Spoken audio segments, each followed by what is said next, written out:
ఓం శ్రీ గురుభ్యో నమః. ఓం శ్రీ గణేశాయ నమః. ఓం శ్రీ కృష్ణ పరబ్రహ్మణే నమః. శ్రీమద్భగవద్గీత అద ద్వాదశోధ్యాయః భక్తి యోగః. ఓం శ్రీ గురుభ్యో నమః. శ్రీకృష్ణ పరబ్రహ్మణే నమః. శ్రీమద్భగవద్గీత ద్వాదశోధ్యాయము భక్తి యోగము శ్లోకము 17. యో న హృష్యతి న ద్వేష్టి న శోచతి న కాంక్షతి శుభా అశుభ పరిత్యాగి భక్తిమాన్యః సమే ప్రియః. శ్రీ గురుభ్యో నమః. 17వ శ్లోకాన్ని పరిశీలించినట్లయితే, యో న హృష్యతి న ద్వేష్టి న శోచతి న కాంక్షతి శుభ అశుభ పరిత్యాగి భక్తిమాన్ యస్ సమే ప్రియః. ఇప్పుడు ఇక్కడ 5 భక్త లక్షణాలను భగవానుల వారు చెప్తూ ఉన్నారు. ఈ 5 లక్షణాలు ఎవరైతే సాధించి ఉంటారో వీరు నాకు చాలా ప్రియులు, ఇష్టమైన వారని చెప్తున్నారు. అందులో మొట్టమొదటిది నా హృష్యతి. హృష్యము అంటే సంతోషము. ఇంతకు ముందే వచ్చింది హర్షామర్ష భయ ఉద్వేగై అనేసి. అదే విషయాన్ని మరలా ఇక్కడ చెప్తూ ఉన్నారు. హృష్యతి అంటే సంతోషించడము. ఇక్కడ నా హృష్యసి అంటే అందుకు వ్యతిరేకం, సంతసించకుండా ఉండడము. నా ద్వేష్టి, ద్వేష్టి అంటే ద్వేషించడము. నా ద్వేష్టి అంటే ద్వేషం లేకుండా ఉండడము. శోచతి అంటే ఎక్కువ శోచించడము. ఎక్కువ ఎప్పుడు శోచనం జరుగుతూ ఉంటుంది? శోకము కలిగినప్పుడు. కాబట్టి శోకించకుండా ఉంటాడు. నా కాంక్షతి, కాంక్ష లేకుండా ఉంటాడు. శుభ పరిత్యాగి, శుభములను అశుభములను ఎవరైతే త్యాగము చేసి ఉంటాడు. భక్తిమాన్, ఇటువంటి భక్తుడు చాలా నాకు ఇష్టుడు అని భగవానుల వారు చెప్తూ ఉన్నారనమాట. కాబట్టి ఇవన్నీ ఒక్కసారి పరిశీలించినట్లయితే, నా హృష్యతి ఇష్టా ప్రాప్తాహ అని శంకరుల వారు చెప్పారు. నా హృష్యతి ఇష్టా ప్రాప్తాహ అంటే ప్రతి ఒక్కరికి కూడా మనసులో కొన్ని ఇష్టములు ఉంటాయన్నమాట. ఈ ఇష్టములు తీరితే మనము చాలా సంతోషిస్తూ ఉంటాం అన్నమాట. కాబట్టి ఈ ఇష్టములు తీరినప్పుడు నా హృష్యతి అంటే విపరీతమైన సంతోషపడిపోకుండా సమస్థితిలో ఎవరైతే ఉంటారో వారిని నా హృష్యతి అన్నారు. అంటే జ్ఞాని, అంటే నిజమైన భక్తుడు ఇలా పొంగిపోడు అనమాట. అతని మనస్సులో, ఆ యొక్క భక్తుడి మనస్సులో ఎవరుంటారు? భగవంతుల వారు ఉంటారు. కాబట్టి భగవంతుని ఆనందమే, అందులోని ఆనందాన్ని కనుగొంటాడు. కాబట్టి ఇష్టములు ప్రాప్తించినప్పుడు నా హృష్యతి విపరీతంగా పొంగిపోవడం అనమాట. కాబట్టి విపరీతంగా పొంగిపోవడం అనేది ఇది ఒక దుర్లక్షణం అనేసి భగవంతుల వారు చెప్తున్నారు. ఇలా ఉండకూడదు అనమాట. కొందరు చిన్న విషయాలకే కూడా చాలా పొంగిపోతూ ఉంటారనమాట. అలా కూడదు, భక్తుని యొక్క లక్ష్యం కాదనేసి చెప్తూ ఉన్నారు. నా హృష్యతి ఇష్టాప్రాప్త అంటే ఇష్టమైనవి ప్రాప్తించినప్పుడు విపరీతంగా పొంగిపోకూడదు, విపరీతమైన సంతోషానికి లోను కాకూడదు, సమస్థితిలో ఉండాలి అనేసి చెప్తూ ఉన్నారనమాట.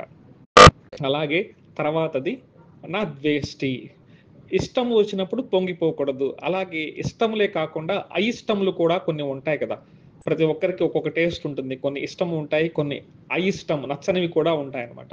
ఇప్పుడు ఇష్టము మనకు ఏదైతే లభిస్తుందో ఆ సమయంలో మనము చాలా సంతోషిస్తాము. అయిష్టము, ఒకవేళ అయిష్టము మనకు లభించిందనుకోండి, విపరీతంగా ద్వేషిస్తామన్నమాట. కాబట్టి ఈ ద్వేషమే ఈ యొక్క అయిష్టానికి కారణమవుతూ ఉంటుందన్నమాట. కాబట్టి ఈ రాగద్వేషాలు, ఇంతకు ముందు హృష్యతి ఇష్టాప్రాప్తం అని చెప్పుకున్నాము, ఇక్కడ అయిష్టము అని చెప్పుకున్నాము. ఇష్ట అయిష్టములు అంటే ఈ యొక్క రాగద్వేషములే. మొత్తానికి బాగా ఆలోచించినట్లయితే ఈ రాగద్వేషాలు రావణాసురుల వారి యొక్క 10 తలలాగా అనేక వికృత రూపాలను తీసుకొని అనేక పేర్లతో మన చుట్టే పరిభ్రమిస్తూ ఉన్నాయా అనిపిస్తూ ఉంటుందన్నమాట. ఇష్ట అనిష్టము, ఇష్టము ఎక్కువైనప్పుడు ఎక్కువగా పొంగిపోవద్దు అని నా హృష్యతి అన్నారు. అలాగే అప్పుడప్పుడు కూడా మనకు నచ్చని విషయాలు కూడా మనకు ప్రాప్తం అవుతూ ఉంటాయి. ఇలా నచ్చని విషయాలు ప్రాప్తమైనప్పుడు కూడా ద్వేష్యం లేకుండా ఉండాలి అన్నారు. నా ద్వేష్టి అనిష్ట ప్రాప్తాహ అనేసి శంకర భగవత్పాదులు చెప్పారనమాట. అంటే మనకు రాగద్వేషాల వల్ల ఇష్టము ఉంటుంది, అయిష్టము ఉంటుంది. ఇప్పుడు నీ స్థితి ఎలా ఉందంటే నువ్వు అద్భుతమైన జ్ఞాన స్థితిలో, భక్త స్థితిలో ఉన్నావు కాబట్టి, ఇటువంటి భక్త స్థితిలో ఉన్నప్పుడు నీకు ఇష్టము ఉండదు, అనిష్టం ఉండదు. సమంగా ఉంటావు అనేసి ఇక్కడ భగవంతుల వారు చెప్తున్నారు. కాబట్టి ఎక్కువ పొంగిపోకూడదు, ఎక్కువ ద్వేషించకూడదు అనేసి భగవంతుల వారు చెప్తున్నారు. అలాగే నా శోచతి, నా శోచతి అంటే ఎక్కువ శోకించకుండా ఉండడం అన్నమాట. శోచతి అంటే శోకం. దీనికి భాష్యంలో ఏముందంటే నా శోచతి ప్రియ వియోగః అని చెప్పారు. నా శోచతి ప్రియ వియోగః. ప్రియ వియోగః అంటే కొంతమందికి చాలా ప్రియమైన వస్తువులు ఉంటాయన్నమాట. కొంతమందికి ధనము మీద చాలా ప్రియము ఉంటుంది. కొంతమందికి భార్య మీద, భార్యకి భర్త మీద, లేదా పిల్లల మీద, లేదా వస్తువుల మీద, బంగారం మీద, డైమండ్స్ మీద, భూముల మీద అంటే చాలా ప్రాణంగా చూస్తూ ఉంటారనమాట. అంటే ప్రియమైన విషయంలో ఉంటాయన్నమాట. ఇప్పుడు ఒక్కొక్కసారి మనం ఒక మంచి వజ్రాల హారమే కొన్నాము అనుకోండి. చాలా ప్రియంగా చూసుకుంటూ ఉంటాము. ఏమవుతుందంటే ఒక్కోసారి పోగొట్టుకుంటూ ఉంటాము. అప్పుడేమవుతుంది చాలా దుఃఖిస్తూ ఉంటారనమాట. లేదా మనకొక 10 ఎకరాల భూమే ఉంది. చాలా ప్రియంగా మనం చూసుకుంటూ ఉంటాం. పోయింది. అప్పుడు దుఃఖిస్తూ ఉంటారనమాట. అంటే మనకు చాలా ప్రియమైనవి ఏమవుతూ ఉంటాయంటే ఒక్కోసారి దూరమైనప్పుడు దుఃఖం అంటూ వస్తూ ఉంటుందనమాట. అయితే ఇక్కడ ఏమని చెప్తున్నారంటే భక్తుడు అయిన వాడు భక్తుడికి భగవంతుడే పరమ శరణ్యం కాబట్టి ఆ యొక్క జ్ఞాన స్థితిలో ఉంటాడు కాబట్టి సుఖ దుఃఖాలకు అతీతంగా ఉంటాడు అనేసి ఇంతకు ముందు కూడా చెప్పుకున్నాము. దుఃఖం వచ్చినప్పుడు సమంగా ఉంటాడు, సుఖము వచ్చినప్పుడు సమంగా ఉంటాడని గత శ్లోకాలలో వచ్చింది కాబట్టి ఒకవేళ ప్రియమైన వస్తువులు దూరమైనప్పటికీ కూడా అతను ఎప్పటికీ కూడా నా శోచతి చింతించడు అనేది చెప్పబడిందనమాట. అదే భాష్యంలో నా శోచతి ప్రియ వియోగ అంటే ప్రియమైన వస్తువులు వియోగం చెందినప్పుడు నా శోచతి ఎవరైతే దుఃఖము చెందకుండా ఉంటాడో వాడే నిజమైన భక్తుడు అనేసి ఇక్కడ చెప్పారనమాట. నిజానికి జ్ఞానికి ఆత్మ అనేది చాలా ప్రియంగా ఉంటుందన్నమాట. ఆత్మనే ప్రియముగా చూస్తూ ఉంటాడు కాబట్టి ఆత్మ నస్తు కామాయ సర్వం ప్రియం భవతి అనే శాస్త్రవాక్యము. అంటే ఆత్మయే అన్నింటికన్నా కూడా ప్రియమైన వస్తువు అనేసి చెప్తున్నారు. ఆ ఆత్మ ఎక్కడ ఉంది? తనలోనే ఉంది. తనలోనే ఆత్మ చైతన్యం ఉంది కాబట్టి భౌతికపరమైన విషయాల పట్ల ఏమైనా కూడా ప్రాప్తించినా, ప్రాప్తించకపోయినా నా హృష్యతి, నా ద్వేష్టి, నా శోచతి అనేసి ఇక్కడ చెప్తూ ఉన్నారనమాట. అంటే ప్రియమైన వస్తువు దూరమైనా కూడా చింత చేయకుండా ఎవరైతే ఉంటారో వారు నా శోచతి అని చెప్తున్నారనమాట. తరువాత నా కాంక్షతి, నా కాంక్షతి అంటే నచ అప్రాప్తం కాంక్షతి అని చెప్తున్నారు. ఇప్పుడు మనస్సు ఎలా ఉంటుందంటే ఒక తేనె తుట్టని తీసుకున్నట్టయితే ఆ తేనె తీగలు ఉంటాయి. అలా రాయి వేసినప్పుడు ఏ విధంగా చెల్లాచెదురైపోతాయో, చెట్టు మీద పక్షులు ఉంటాయి. ఒక శబ్దం వచ్చినప్పుడు ఏ విధంగా చెల్లాచెదురవుతూ ఉంటాయో, మనస్సు ఒక్కసారి జూలు విదుల్చుకుంటే అనంత కోటి కోరికలు ఆ మనస్సులో నుంచి బయలువెడుతూ ఉంటాయన్నమాట. ఇప్పుడు ఇలా వచ్చినప్పుడు అసంతృప్తి ఉంటుంది. ఇంకా ఏదో కావాలి. మనసుకి ఇంకా ఏదో కావాలి. రకరకాల ఆశలు కలుగుతూ ఉంటాయన్నమాట. ఎవరికి? కొరత ఉన్నవారికి. మనసులో కొరత ఇంకా కావాలి, ఇంకా కావాలి. ఏది ప్రాప్తించినప్పటికి కూడా ఇంకా నాకు కావాలి, ఇంకా నాకు కావాలి అనేసి ఎవరైతే ఉంటారో తృప్తి లేకుండా ఎవరైతే ఉంటారో ఇంతకుముందు సంతుష్టః అన్నారు. అలా కాకుండా దానికి వ్యతిరేకంగా తృప్తి లేకుండా ఎవరైతే ఉంటారో వీరు ఎలా ఉంటారు? కొరతతో ఉంటారు, అసంతృప్తితో ఉంటారనమాట. ఏ విధంగా సముద్రంలో అలలు అల్లకల్లోలముగా ఉంటాయో అదే విధంగా ఏమవుతుందంటే మనస్సు కూడా ఈ మనస్సులో ఆశలు ఆ యొక్క సముద్ర తరంగముల లాగా పైకి కిందకి, పైకి కిందకి ఉంటాయన్నమాట. కానీ ఇక్కడ ఎవరి గురించి చెప్తున్నారు? జ్ఞాని అంటే భక్తుడి గురించి చెప్తున్నాం కదా! కాబట్టి ఇటువంటి వాడికి సర్వదా సంతుష్టుడై ఉంటాడు కాబట్టి ఇతను కొత్తగా కోరేది ఏమీ లేదు. అతనికి ఏం కావాలో అదే ముందుగానే అతను పొంది ఉంటాడు. ఆత్మనస్తు కామాయ సర్వం ప్రియం భవతి అన్నట్లుగా అతను సర్వదా సంతృప్తి చెంది ఉంటాడు. తన యొక్క తత్వంలో తన ఆత్మను తాను తెలుసుకున్న వాడై ఇంద్రియాతీత స్థితిలో ఉంటాడు. మనస్సును యొక్క దేహేంద్రియాదులను జయించి ఉంటాడు కాబట్టి అతను కొత్తగా ప్రాప్తించేది ఏముండదు కాబట్టి ఎటువంటి కోరికలు లేకుండా ఉంటాడు అనేసి చెప్తున్నాడు. అంటే కోరికలు ఎవరికి ఉంటాయో తెలుసుకోవాలి. అసంతృప్తితో ఉన్నవాడికి కోరికలు ఉంటాయి. కానీ ఆత్మతత్వంలో ఉన్నవాడు సంతుష్టుడై ఉంటాడు కాబట్టి ఇతను కొత్తగా నా కాంక్షతి ఎటువంటి కోరికలు ఉండవు అనేసి చెప్తూ ఉన్నాడు. ఇందులో చివరి లక్షణం ఏందంటే శుభ అశుభ పరిత్యాగి. శుభములు అశుభములు పరిత్యాగము చేయమని చెప్పారు. అశుభములు ఎలాగే పరిత్యాగం చేయాలి. అశుభములైన విషయాలను వదిలేయాలనేసి శాస్త్రాలు మన పెద్దలు మనకు చిన్నప్పటి నుంచి చెప్తూ ఉంటారు. అయితే శుభములను కూడా ఎందుకు వదిలేయాలంటే, శుభములు అంటే ఇక్కడ పుణ్యములనమాట. పుణ్య కార్యక్రమములు చక్కగా చేయాలి. పుణ్య కార్యక్రమములు చేస్తూ ఉంటే పుణ్యము పెరగడం ద్వారా మన పాపము తగ్గుతూ ఉంటుంది. అంటే క్యాన్సల్ అవ్వదు. పాపం యొక్క పర్సెంటేజ్ అనుభవిస్తూ ఉంటాం కాబట్టి పాపం తగ్గుతూ ఉంటుంది. పుణ్య భావన, శుభ భావన మన మనసులో ఉన్నప్పుడు పాపము చెయ్యాలి అనే ఒక ఆలోచన ఉండదు కాబట్టి, కొత్తగా పాపములు చేసే అవకాశం ఉండదు కాబట్టి, ఇప్పుడేమవుతుంది శుభములు పెరుగుతూ ఉంటాయన్నమాట. ఇప్పుడు ఒక వ్యక్తి బాగా అప్పులు చేసి ఉన్నాడు. అప్పులు చేసి ఉన్నప్పుడు ఏమవుతుంది, అతను కొత్తగా సంపాదించడం మొదలుపెట్టాడు. సంపాదించడం మొదలుపెట్టిన తర్వాత అప్పులను క్రమక్రమంగా కట్టుకుంటూ వచ్చాడు. అప్పులు కట్టుకుంటూ ఉన్నప్పుడు కొత్తగా అప్పులు చేయకపోతే ఏమవుతుంది, అప్పులు తగ్గుతూ ఉంటాయి, ధనం అనేది పెరుగుతూ ఉంటుందన్నమాట. ఈ విధంగా పాపకర్మలు తగ్గుతూ ఉంటాయి, పుణ్యకర్మలు పెరుగుతూ ఉంటాయి. ఈ పుణ్యకర్మ విశేషం వలన భగవంతులైన వారు తన యొక్క ప్రతిరూపంగా గురువులను పంపించడము, భగవద్గీత ఆది ఆత్మజ్ఞానాది గ్రంథాలను తెలుసుకోవడం జరుగుతూ ఉంటుందన్నమాట. అయితే ఈ పుణ్యకర్మలు చేసిన తర్వాత కొంతమంది తమ అవసరాల కోసం చేస్తూ ఉంటారు. వీటిని కామ్యకర్మలు అని చెప్తారు.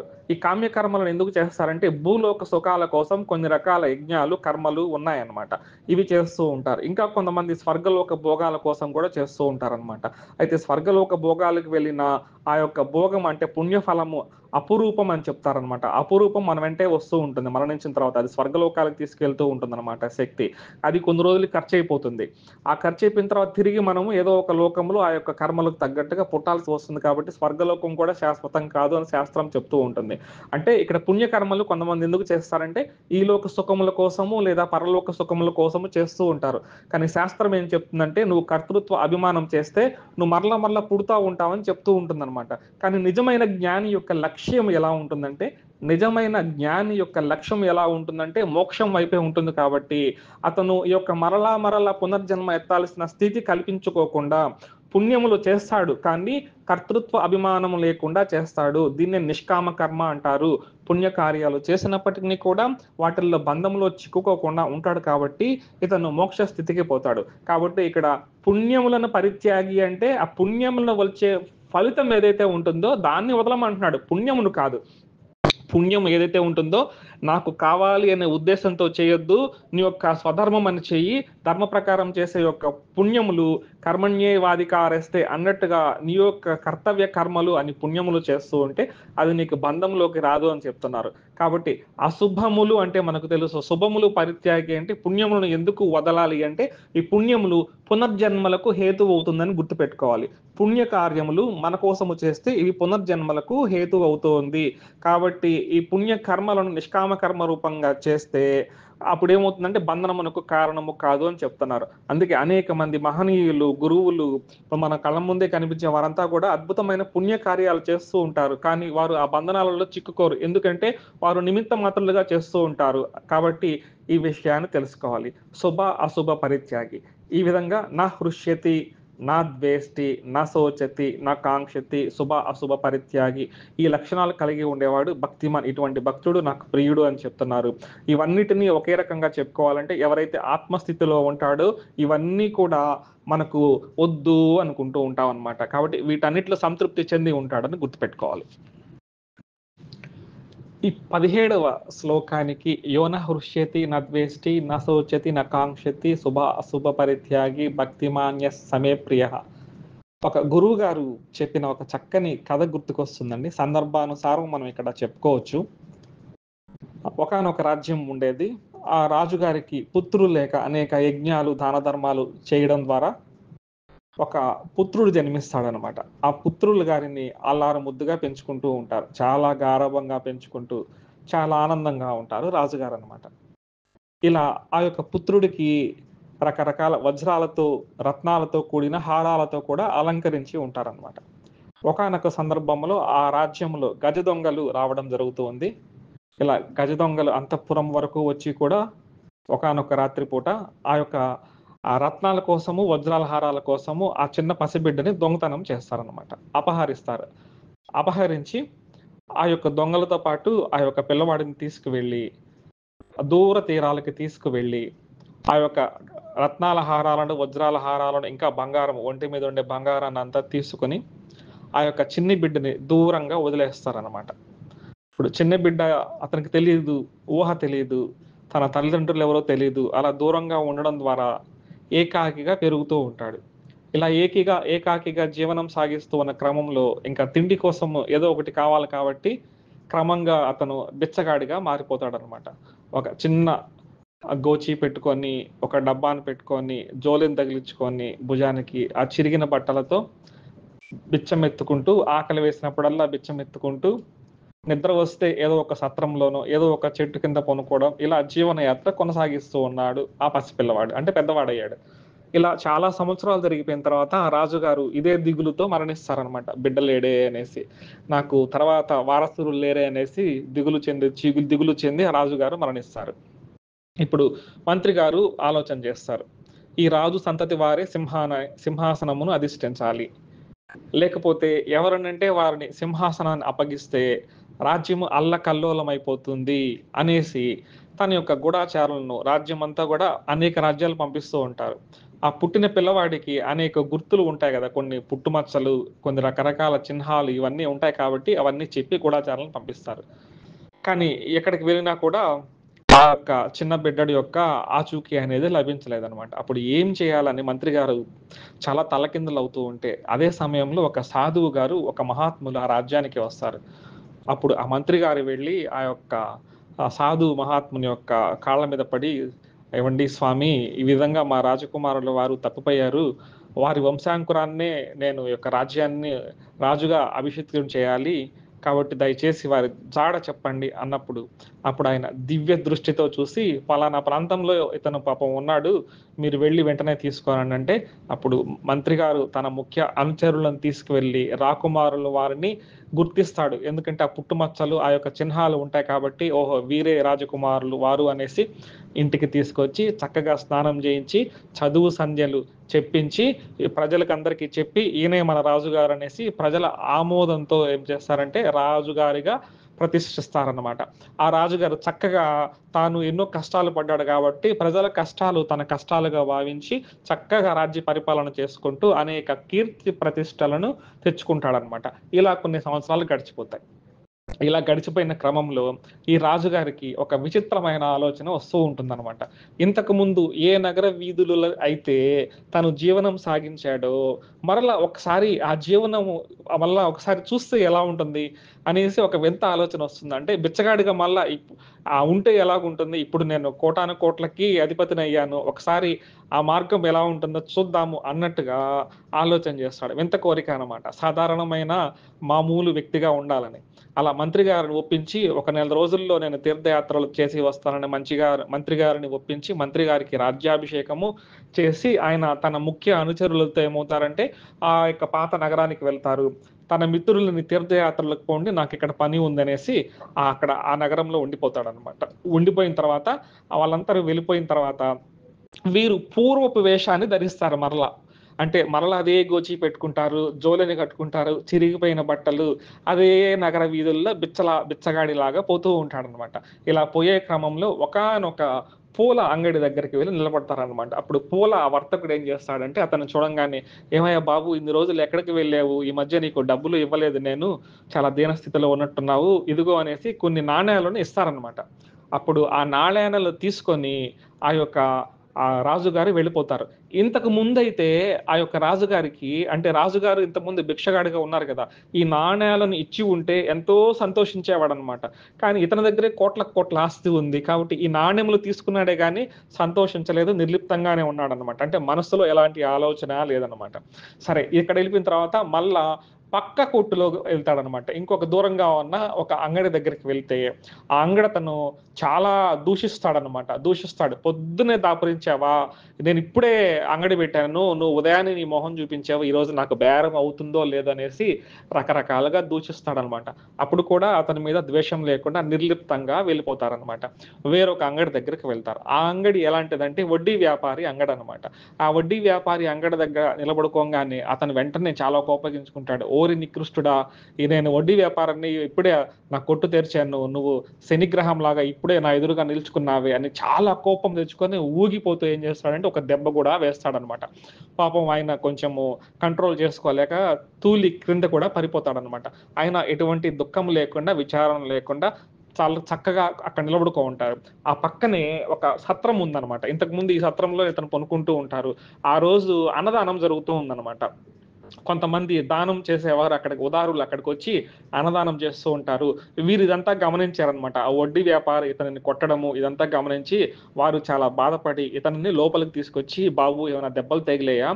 లేదు నువ్వు ఇలా ఉండకూడదు. చాలా బాధపడినట్టున్నావు. నువ్వు అతని మాటలు పట్టించుకోవద్దు. ఆ వడ్డీ వ్యాపారస్తుడు చాలా దుష్టుడు. నువ్వు దుర్మార్గుడు కాబట్టి ఇవి మనసులో పెట్టుకోకుండా నువ్వు భోజనం చెయ్యి" అనేసి అతనికి మంచి బట్టలిస్తారు. మంచి బట్టలు ఇచ్చి కట్టుకోవడానికి షడ్రసోత్పేతమైన భోజనాన్ని కూడా ఇస్తారనమాట. ఇచ్చిన తర్వాత వారు కూడా వెళ్ళిపోతారనమాట. అప్పుడు జరిగిన సంఘటనల్ని మనసులో పెట్టుకొని ఆ యొక్క రాజుగారు ఏం చేస్తారంటే చాలా ప్రశాంతంగా ఉంటారు. ఏదో తెలియని దివ్యమైన ఆనందంలో ఉంటారనమాట. ఇప్పుడు ఈ జరిగిన అన్ని విషయాలలో శుభములు ఉన్నాయి, అశుభములు ఉన్నాయన్నమాట. ఏవి అంటకుండా ఈ శుభ అశుభములకు అతీతంగా ఉంటాడు. శుభ అశుభాలకు అతీతంగా ఉంటాడనమాట. ఇప్పుడు తాను బిచ్చగాడుగా తిరిగిన అన్ని నాణేలు కూడా లభించిన, ఒకప్పుడు బిచ్చగాడు కదా, ఇప్పుడు అన్ని నాణేలు లభించినా కూడా అతను సంతోషపడలేదు. నా హృష్యతి, ఎందుకు అంటే అతని దగ్గర కోట్ల కోట్ల ధనం ఉందన్నమాట.